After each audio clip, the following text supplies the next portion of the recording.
Yo l'équipe, salut et bienvenue dans cette toute nouvelle vidéo. Je suis très contente de vous retrouver aujourd'hui pour une vidéo qui, je pense, est assez attendue puisque ces derniers temps je reçois énormément de questions des personnes que je côtoie en salle mais aussi sur TikTok notamment et sur Insta, bref partout, de personnes qui me demandent comment faire pour calculer sa jet, est-ce que c'est bon ou pas de calculer les macros, qui doit faire ça, comment on fait, etc. Je vais vous expliquer tout ça aujourd'hui. Je pense que toute personne qui s'intéresse un petit peu à sa santé, à ses performances ou à son physique avec des objectifs plus ou moins précis devrait évidemment s'intéresser à son alimentation, à sa nutrition. Donc je vais vous parler un petit peu de ça aujourd'hui de façon globale pour que vous puissiez vous-même, si vous le souhaitez, vous créer votre propre plan si vous en sentez capable. Je vais essayer de vous donner un max de clés, vous expliquer un petit peu les bases. Si cette thématique vous plaît, n'hésitez pas à liker la vidéo. Vous pouvez aussi vous abonner à ma chaîne pour me soutenir un max et pour ne pas rater les prochaines vidéos qui arrivent tous les jeudis à 16 h sur cette chaîne. La nutrition, quand on fait de la muscu, c'est l'un des piliers au fait pour se diriger de façon optimale vers ses objectifs. On a 3 piliers, je vous les rappelle, l'entraînement, la nutrition et le sommeil. Donc le sommeil, à part vous donner le conseil de dormir de façon régulière, 8 heures par nuit, bon voilà, je ne peux plus vous aider tant que ça. Au niveau des séances, j'essaye de faire de mon mieux sur ma chaîne YouTube toutes les semaines, pour vous donner des petits tips, pour vous montrer ce que je fais moi, etc., pour vous motiver. Mais pour la nutrition, la diète, c'est vrai que je ne vous avais jamais vraiment expliqué le processus que j'utilise et les méthodes que j'utilise pour calculer ma propre diète. Pour vous donner une idée de mon propre parcours, ça fait 5-6 ans que je fais de la muscu de façon intensive depuis le début et sérieuse. Et ça fait, on va dire, 3-4 ans, je dirais 4 ans plutôt, que je m'intéresse vraiment à la nutrition, que j'ai une nutrition adaptée, que je fais en sorte d'avoir une alimentation adaptée à mes objectifs, à ma pratique sportive et voilà, surtout à mes objectifs physiques. Ça parce que ma pratique sportive, qui est la musculation, se dirige plutôt du côté du bodybuilding et donc a une visée carrément esthétique. Pour tout optimiser et vraiment ça va avoir un impact aussi sur votre santé, c'est ultra important de prendre en compte la nutrition. Donc je vous invite à suivre cette vidéo jusqu'à la fin. Je vous avoue clairement que depuis ces 3-4 années sur lesquelles j'ai fait en sorte d'avoir une nutrition adaptée à mes objectifs, c'est vraiment là que j'ai vu les plus gros résultats, les plus gros changements physiques sur moi-même. Donc voilà, je ne peux que vous recommander de faire en sorte d'avoir une nutrition adaptée et de vous y intéresser, de faire quelques petits efforts, quelques petits changements pour que votre pratique et votre physique ne s'en sentent que mieux, et même votre mental, votre psychologie. Je vous jure qu'avoir une bonne alimentation saine, équilibrée et adaptée à vos objectifs, ça change tout. Pour commencer, on va parler du métabolisme de base. Qu'est-ce que c'est? Comment on calcule notre métabolisme de base? Voilà, je vais tout vous dire. Le métabolisme de base ou le métabolisme basal, ça correspond à l'énergie que votre corps utilise pour assurer ses fonctions vitales, donc dans un stade de repos total. Donc, ce métabolisme de base est exprimé en calories, mais il ne représente pas les calories que vous devez ingérer dans une journée pour vous maintenir, puisque comme je vous l'ai dit, ça correspond uniquement à l'énergie que votre corps consommerait si vous étiez allongé dans un lit sans bouger, sans parler, vraiment sans rien faire toute la journée. Donc vu que ce n'est sûrement pas ce que vous faites et que chaque jour de la semaine vous bougez un petit peu, vous parlez un petit peu, vous vous entraînez sûrement, vous allez au travail, vous marchez, etc., il va falloir multiplier ce métabolisme de base par un facteur d'activité qui représentera votre taux d'activité quotidien du coup, puisque lorsque vous faites toutes les petites choses du quotidien, que vous levez du lit, marcher pour aller vous brosser les dents, sortir votre chien pour le faire promener, aller faire les courses, aller au travail, aller vous entraîner, etc., toutes ces petites actions représentent des dépenses énergétiques qu'il convient de prendre en compte puisque votre corps dépense de l'énergie à ce moment-là. Donc dans un premier temps, je vais vous montrer comment établir votre métabolisme de base et connaître le nombre de calories du coup que votre corps consomme au repos. Je viens de vous noter ici les deux formules, donc pour les femmes et pour les hommes, qui permettent de calculer le métabolisme de base. J'utilise la formule de Mifflin toujours parce que c'est, je crois, celle qui est la plus récente et la plus précise. Donc voilà, il y a 2 formules différentes de Mifli, une pour les femmes, une pour les hommes. Il y a quelques variations. En fait, c'est surtout à la fin. Pour les femmes, on va finir par moins 161 et pour un homme, on va ajouter 5 à la fin à la place de soustraire 161. Je vous la lis. Du coup, la formule, c'est 10 fois le poids de corps, donc estimé en kilos. Par exemple, pour moi, ça va être 10 fois 62 kilos, plus 6,25 fois la taille exprimée en centimètres. Donc dans mon cas, ce sera 6,25 fois 162 cm, 162, 163, je sais pas exactement, mais on n'est pas à ça près, plus 5 fois l'âge du coup exprimé en années, donc 5 fois 22 pour moi, moins 161. Donc en appliquant toutes mes propres variables à la formule, j'obtiens un métabolisme de base de 1587 calories. Donc ça, c'est ce que mon corps consomme juste pour assumer ses fonctions vitales. Deuxième étape, il va falloir estimer votre niveau d'activité pour pouvoir trouver le coefficient d'activité auquel on va multiplier ce métabolisme de base. Globalement, le coefficient d'activité, il va varier entre 1,2 et 2 en fonction des personnes. 1,2, ça correspond vraiment à quelqu'un de pas du tout actif, qui fait tous ses trajets en voiture, qui ne s'entraîne pas forcément. On va quand même multiplier le métabolisme de base par 1,2 puisque cette personne sera quand même active parce qu'elle va se lever du lit, elle va bouger quand même d'un point A à un point B, mais de façon très peu intense et de façon très minime tout de même.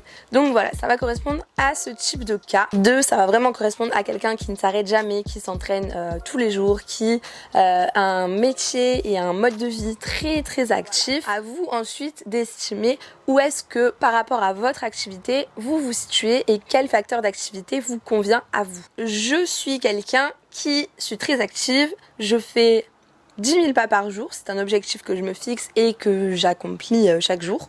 Donc tous les jours 10 000 pas et en plus de ça, j'ai 5 séances de muscu dans la semaine, plus 1 voire 2 séances de cardio étirement. Donc je suis quand même très active au quotidien.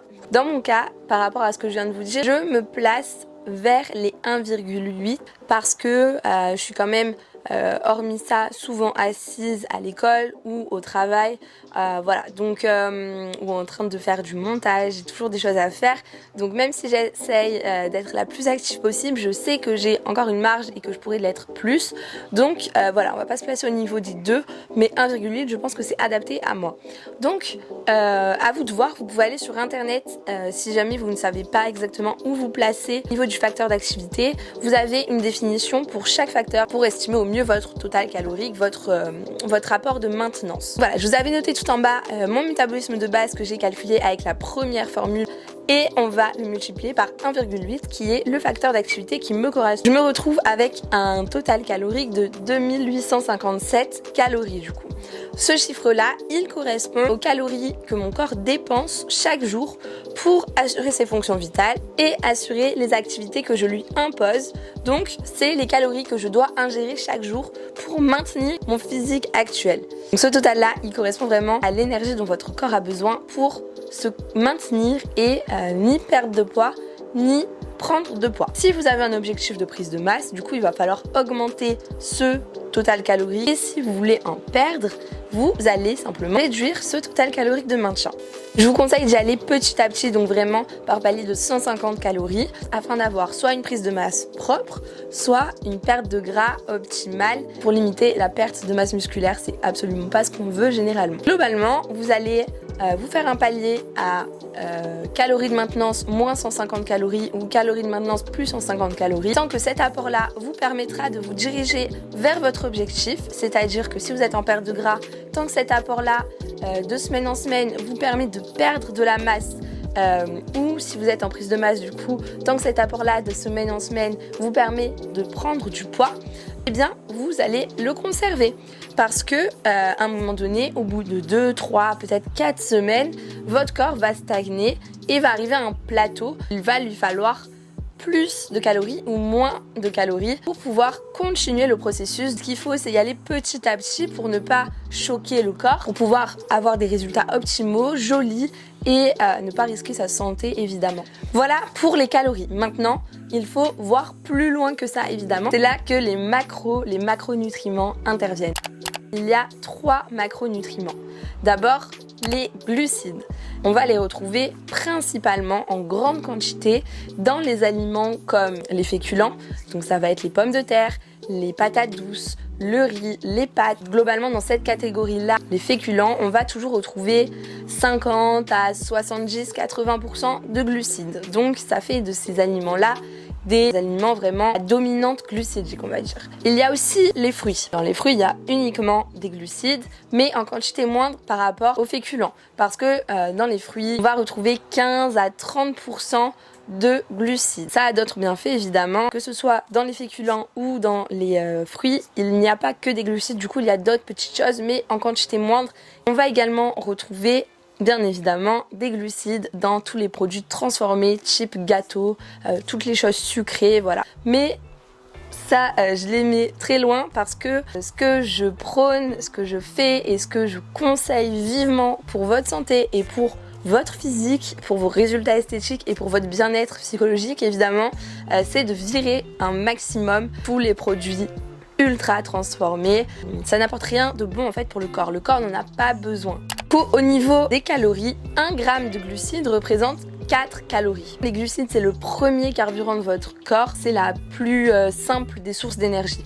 On a aussi les lipides qui, eux, pour 1 gramme, représentent 9 calories.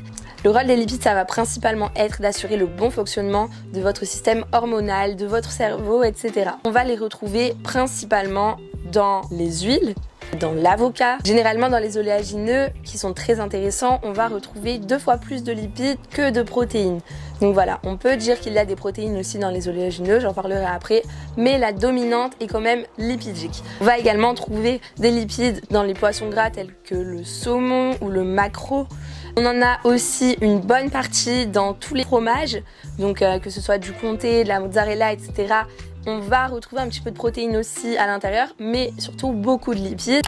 Le dernier des macronutriments, après les glucides et les lipides, ce sont les protéines qui, elles, pour 1 gramme, représentent, tout comme les glucides, 4 calories. Globalement, le but des protéines dans le corps, ça va vraiment être le maintien de la masse musculaire, voire la construction de la masse musculaire. Et au sein de l'alimentation, ça va vraiment vous aider à avoir une bonne satiété. Les protéines, elles, on va principalement les retrouver dans la viande, dans le poisson, à environ 20 à 30%. On en trouve également, comme je vous disais tout à l'heure, dans les fromages et on va en trouver également dans le skyr qui lui est composé à 10% de protéines, donc c'est vraiment pas mal.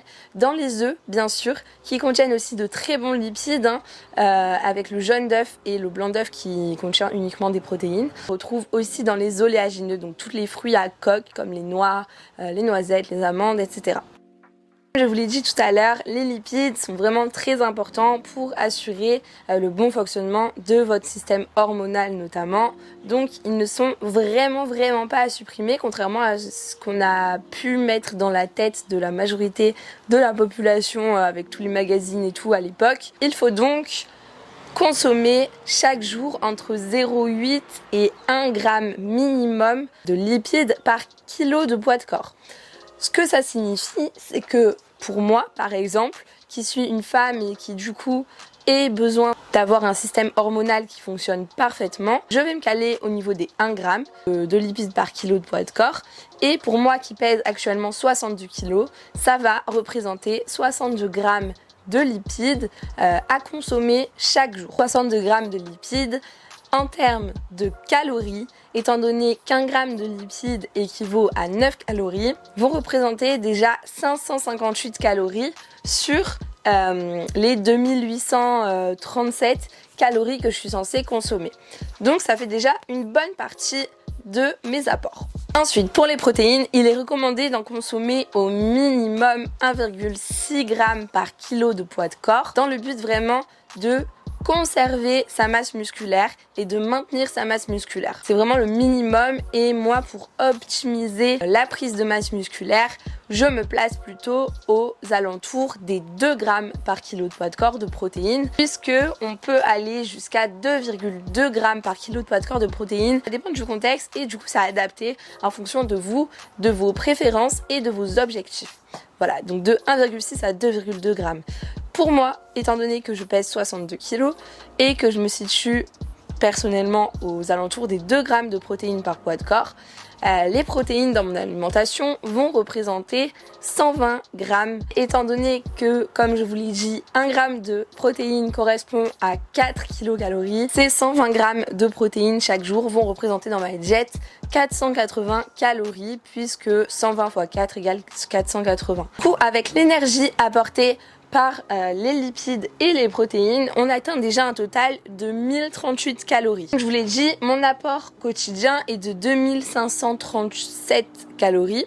Du coup, je vais soustraire à mon apport calorique quotidien les calories apportées par les lipides et les calories apportées par les protéines que je consommerai chaque jour. Il me reste alors 1499 calories à combler du coup par des glucides desquels on n'a pas encore parlé. Les glucides, comme je vous l'ai dit, ça représente pour 1 gramme 4 calories. Du coup, on va diviser cet apport-là de 1490 calories par 4 pour avoir le total en grammes de glucides qu'il va me falloir consommer chaque jour pour me maintenir. Du coup, ça équivaut à 374 grammes de glucides. Et voilà, là, on se retrouve avec tous les grammages en glucides, en lipides et en protéines pour que je conserve mon physique actuel avec une diète du coup adaptée. On va favoriser au maximum les aliments bruts, les aliments les plus simples possibles. Vous voyez déjà un petit peu dans mes vlogs, dans mes vidéos recettes, etc. que on peut se faire tout à fait plaisir en consommant des aliments bruts et en limitant les produits transformés. Il faut juste être au courant des recettes que l'on peut faire, prendre un petit peu le temps parfois. Effectivement, oui, il faut un petit peu de temps, mais parfois on a aussi des astuces pour pouvoir faire de très bonnes choses assez rapidement. Il faut savoir s'organiser, etc. Il y a aussi des vidéos recettes de petit déjeuner, des choses comme ça qui pourraient vous intéresser pour apprendre à du coup combler vos grammages et vos macronutriments avec des aliments sains et des recettes plaisantes mais saines. De mon côté, ce que je vous recommande de faire avec ces infos-là, c'est de calculer votre du coup métabolisme de base, votre total calorique de maintenance, d'adapter en fonction de vos objectifs à plus ou moins 150 calories et de calculer le nombre de macronutriments à consommer chaque jour, donc les glucides, les lipides et les protéines. Et ensuite, pendant 1 à 2 semaines seulement, ce sera vraiment suffisant. Je vous conseille d'utiliser une application type MyFitnessPal. Moi, c'est celle que j'utilise depuis toujours. Je crois qu'il y a LiveSum aussi. Enfin, il y a plein d'applis qui vous permettent de rentrer vos repas et de connaître du coup leurs apports nutritionnels. Je vous conseille de faire ça chaque jour pendant 1 à 2 semaines et de consommer du coup des aliments de sorte à remplir les macros et à atteindre les macros que vous êtes fixés. Selon moi, c'est vraiment la méthode qui va vous permettre de vous rendre compte approximativement des quantités dont vous avez besoin chaque jour pour atteindre vos besoins nutritionnels. Il me paraît bien de faire ça sur 1 à 2 semaines, de sorte vraiment à vous rendre compte et à comprendre comment agencer vos repas.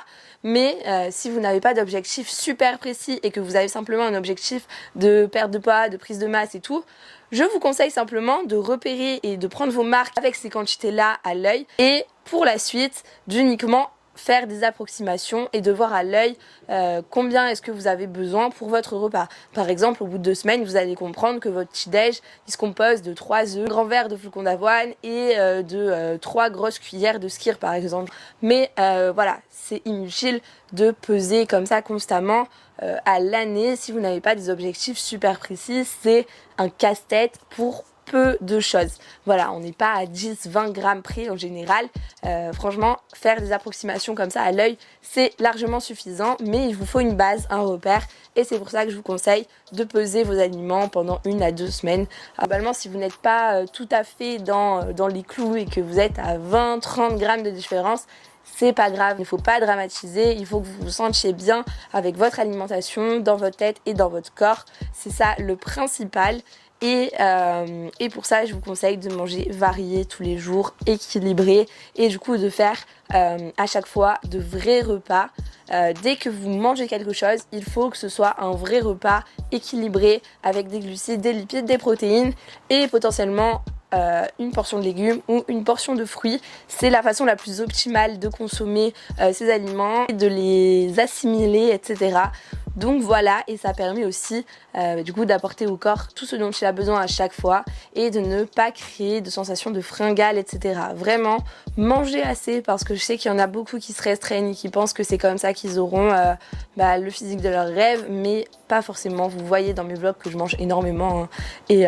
Et voilà, et c'est très bien comme ça, je me sens très bien physiquement, mentalement et dans mon assiette, voilà. Et c'est ça le principal, trouver ce qui vous convient. Chaque personne est différente, donc il faudra adapter votre diète à vous, à vos préférences, à votre activité, etc. Mais je pense que je vous ai expliqué le plus gros et que vous avez de quoi faire. J'espère que cette vidéo vous aura plu. N'oubliez pas que je prépare des programmes personnalisés. Vous pouvez venir me contacter sur Instagram directement, donc @laurinePhysique. Ce sera un plaisir pour moi de vous aider et de travailler avec vous. Évidemment, si cette vidéo vous a plu, vous pouvez me soutenir en me mettant un gros like, ça me fait très plaisir. Et vous pouvez aussi vous abonner à ma chaîne, du coup, Laurine Physique, pour ne pas manquer les prochaines vidéos qui arrivent tous les jeudis à 16 h. C'était Laurine, je vous fais plein de bisous. Ciao!